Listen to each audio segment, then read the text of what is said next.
marriage lie number one is that you will change your spouse. That's the lie. I will change him. Okay, all right. You will soon see.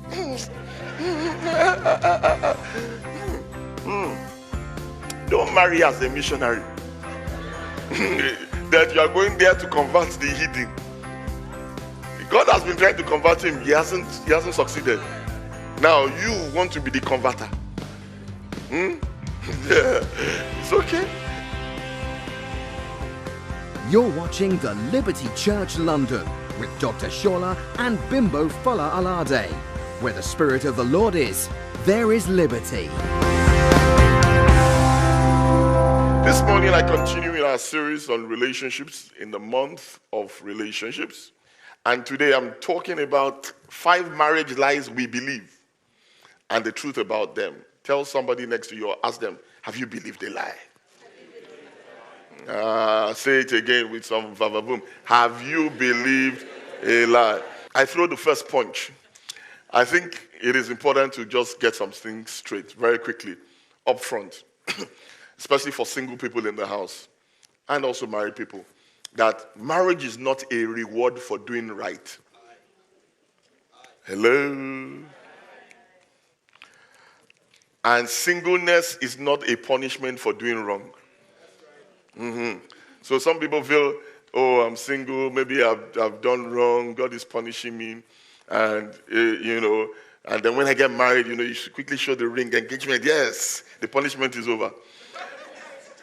But you know what? Ask some married people.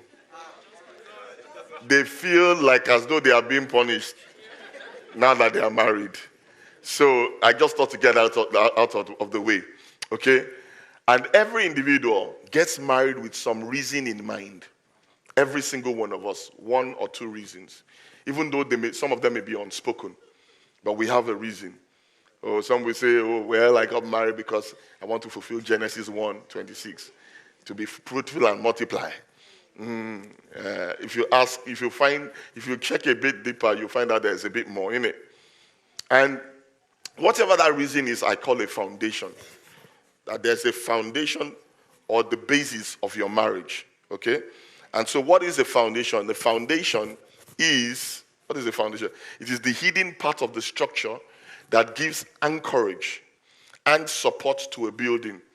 So a foundation is usually hidden, but it is actually the most important part of the building because it gives anchorage. It gives what the building sits on that makes it solid and stable, and so that it is not moved even in times of storm. Okay, your marriage will not be moved in times of storm. Your vocational life will not be moved in times of storm. Your spiritual life will remain stable. And then it also gives support. These are the underlying principles. And so in terms of marriage, these are the underlying principles of the marriage. That is the cause, the basis, the motive, or the thinking upon which a thing exists or stands. And it's so important because, listen to this, if you're going to be married for 40, 50 years, the foundation had better be good. These days, you see, marriages have a very short lifespan. I know people who, 2 years, divorce. 1 year, divorce. Some even these days, 1 month. They've gone their separate ways. I'm like, wow, that was hot. That was fast. Express. Okay? And so listen to this. If you're married today or when you're going to get married, you will either have a wrong foundation or a strong foundation. There's no in between. It is either what? Wrong or what? Strong. And in terms of marriage, what are the foundations really?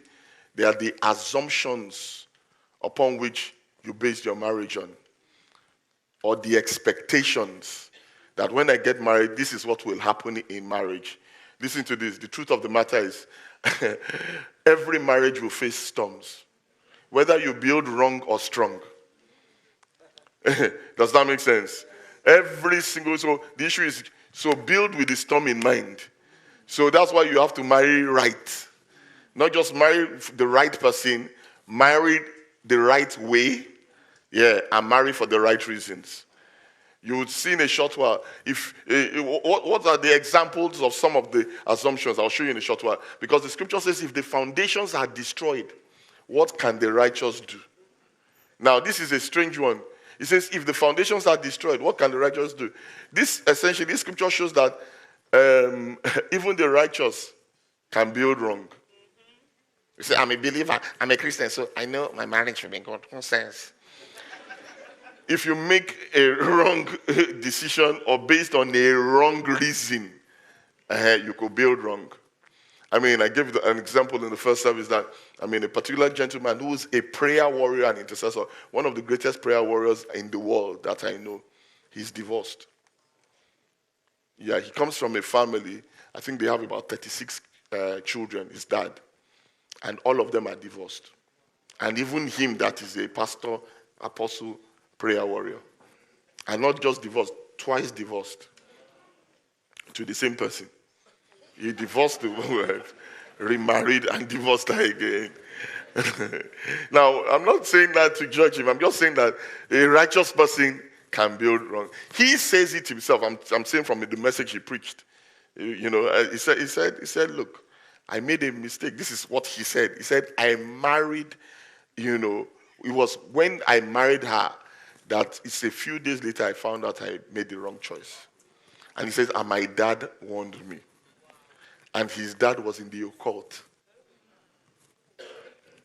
So you can be righteous and make a wrong decision. You can be unrighteous and still have sense. The only difference is that you are not going to heaven. Listen to this. So what are the kind of wrong assumptions or wrong expectations? Number one, and one example is, she married him because she thought he will always meet her emotional and financial needs. Those of you are married, true or false?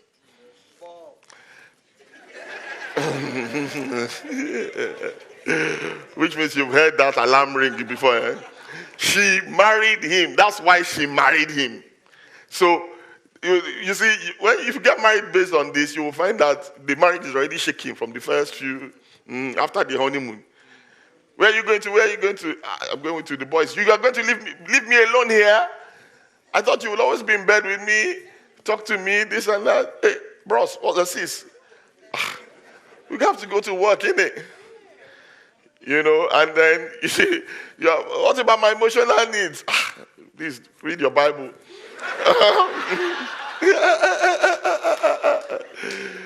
That's where people divorce. I thought you would, now you don't have a job, so okay, it's all over.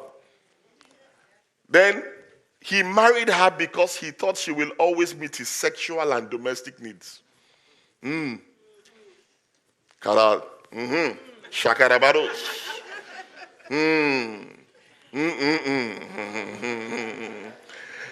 Cook, clean, and the other room matters. Is she a slave? So now listen to this. What do you then do when you get married? And this is another true story of, and I've not seen just one, I've seen quite a few over the years, that the guy was, when he was single, kept himself, did everything, prayer, all that. Now gets married, so he feels it's time. It's time to be a blessing and to be blessed. He now gets in, and then, when you're about to enter a shop, and that it even happened to me this Friday. You just get there, as you are getting there, they just put sign, closed. How far? And you've traveled far to come here. And they said the shop is closed. So you find out when you are married, the shop is not always open. And you can't protest outside the shop. Open the shop. Open the shop. No. Sometimes they're not feeling well. They are not feeling the mood. They say you didn't talk to them. Something, or you talked to them one guy, you didn't do the dishes. There are just so many things that can just enter the shop mix. Who knows what I'm talking about? So Listen, I mean, this particular, they didn't consummate the marriage for 6 months. Well, so and the guy had to be palliating the shopkeeper. It can't be, you can't harass, you can't protest. It is well. Are you okay? And so you see, when people get married under the wrong assumptions and expectations, many times we experience what we call buyer's remorse.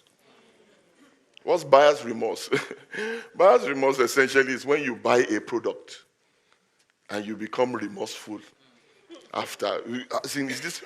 So I've told you about my adventures on Instagram shopping. Till tomorrow, the advert always gets me. Even yesterday, and then when I now remember my experience, I didn't bother pressing buy. Because they tend to promise what they are not going to deliver. You know, we use American people to do the advertisement. And you think the thing is from America and it's in dollars. By the time the product comes, it's written in Chinese. Once you see Chinese like this, I have nothing against the Chinese people, but my experience on this thing, Chinese, it always comes out with some problem. It's not as big as it looked on the thing. There's one shirt like this I saw. I said, yeah, this is the shirt. I bought 4. When they came back,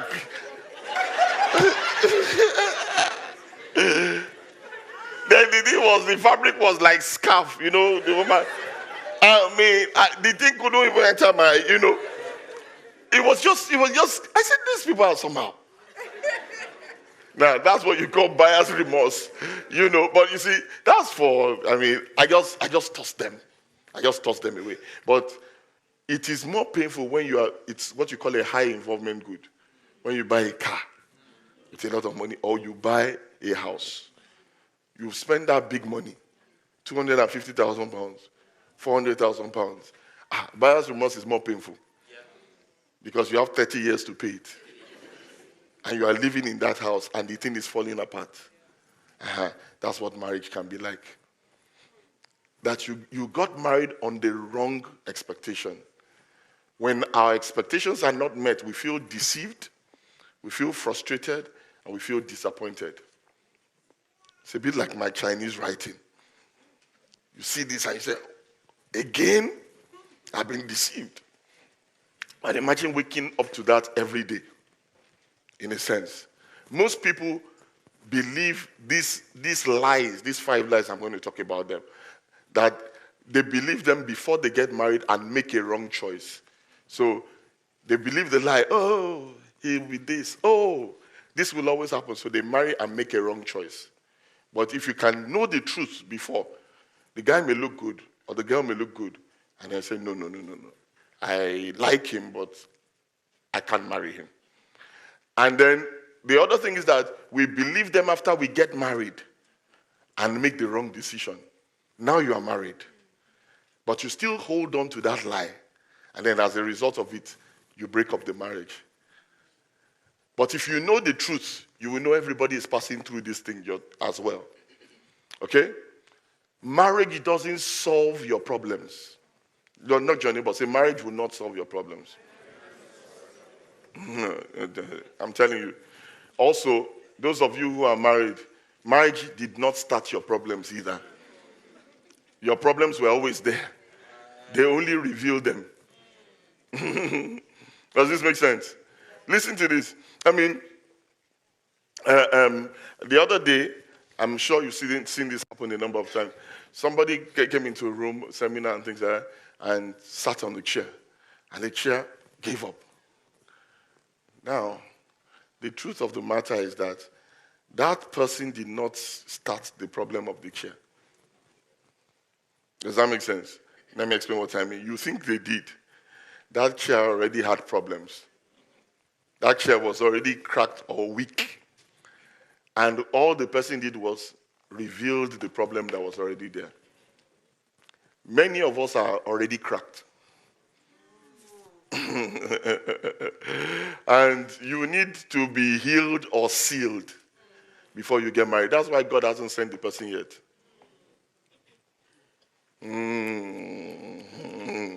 I'm preaching louder than you're shouting.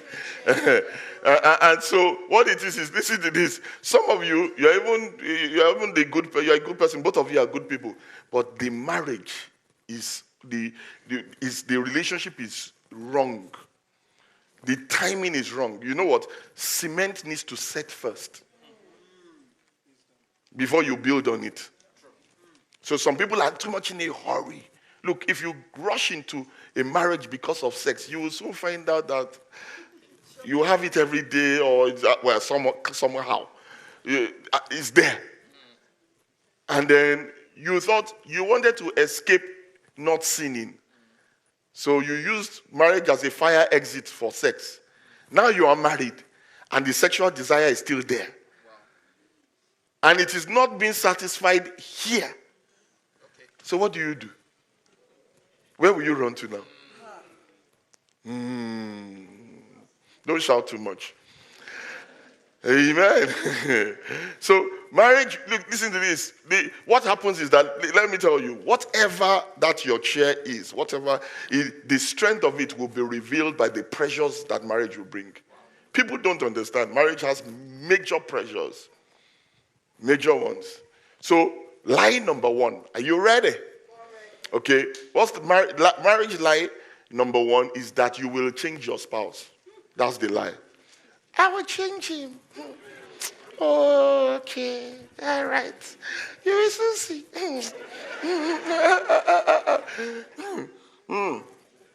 Don't marry as a missionary. That you are going there to convert the hidden.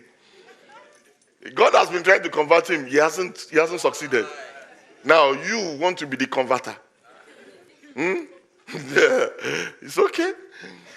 I know other people don't know how to talk to him, but I have the Midas touch. It's all right.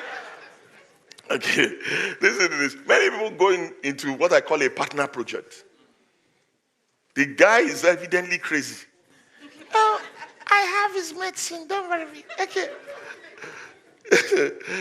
So we're going with a chisel and a hammer to chisel off the rough edges. You can see the rough edges, but I know, because you don't want to be poked or choked. So say, don't worry, for my sake, he will change. All right. Okay, so you try to make them a blanket. You know, I mean, I've told you many times about this true story. 20-something years ago, first came to England as a pastor, as a missionary. And somebody said, oh, I'm tired. Last winter, I was without a husband. This winter, I must have a husband before winter. And she got one. Look, it is safer to get a blanket. At least that one you can change if it's got holes in it. If your husband has holes, you can't change him. Hello. That your husband will always be a blanket. You know, some blankets beat people up. Listen to this. There are some things, that, marriage, in a sense, or let me say, the relationship clouds before you get in. I would explain them to you in a short while. I mean, I was saying in the other service that I've been operated on maybe 3 times. 2 of the operations were not general anesthesia. I was awake. They were cutting me like this. And they gave me some kind of anesthesia. I mean, probably laughing gas and some other thing. They still use laughing gas today. Yeah, okay, something else. But you know what? I was feeling the cut. I was even seeing the blood on the surgeon's hands. I was feeling the tug, but I did not feel the pain. He was in my belly. He was inside doing this and pulling things out, and I was seeing the blood. So I could see the facts, but I did not feel the pain. And marriage can be like that, or before marriage. You can see this guy is a gangster. You can see somebody that is nightclubbing and doing something, but you don't feel, he will change. Okay? But you can see the blood. So, when I felt the pain? When I got home. That night I couldn't, the surgeon has gone. I could not sleep to go to the little, that's what marriage is. The anesthesia leaves after the honeymoon. Then you feel everything and you see all the blood. What did I do? You got married.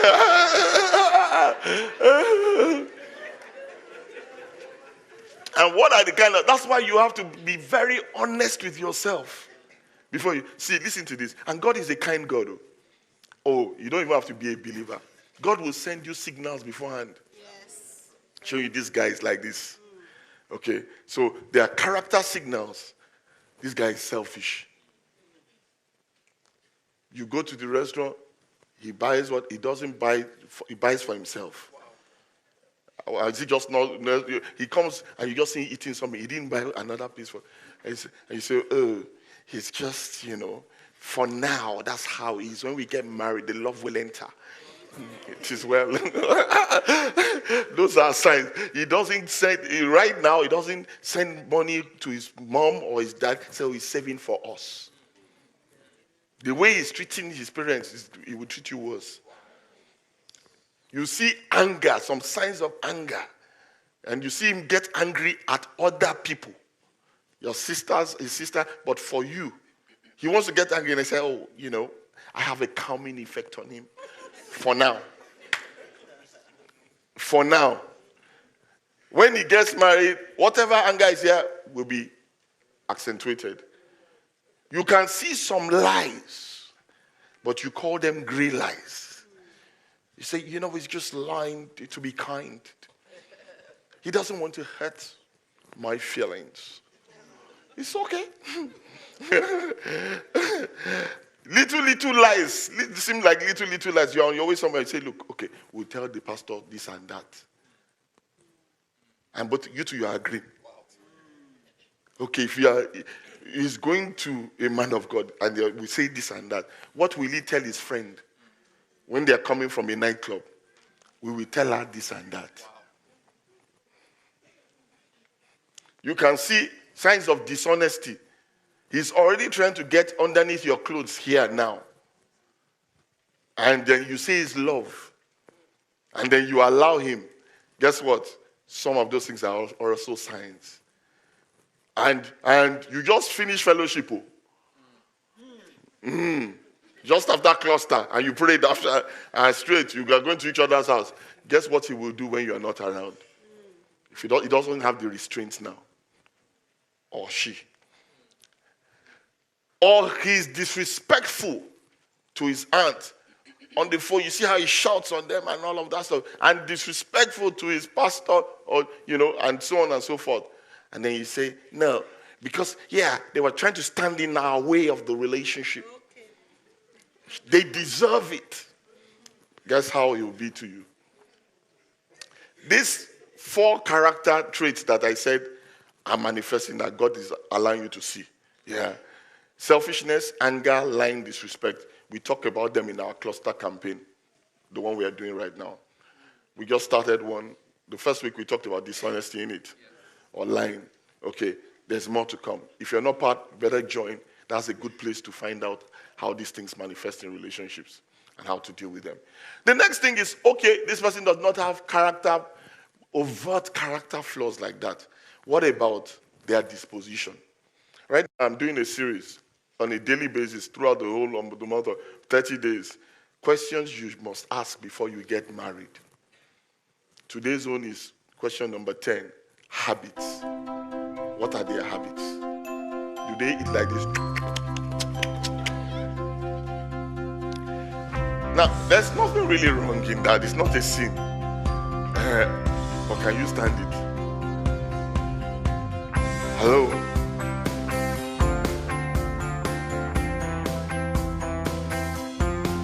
I really hope you enjoyed that message. Why don't you join us same time, same place?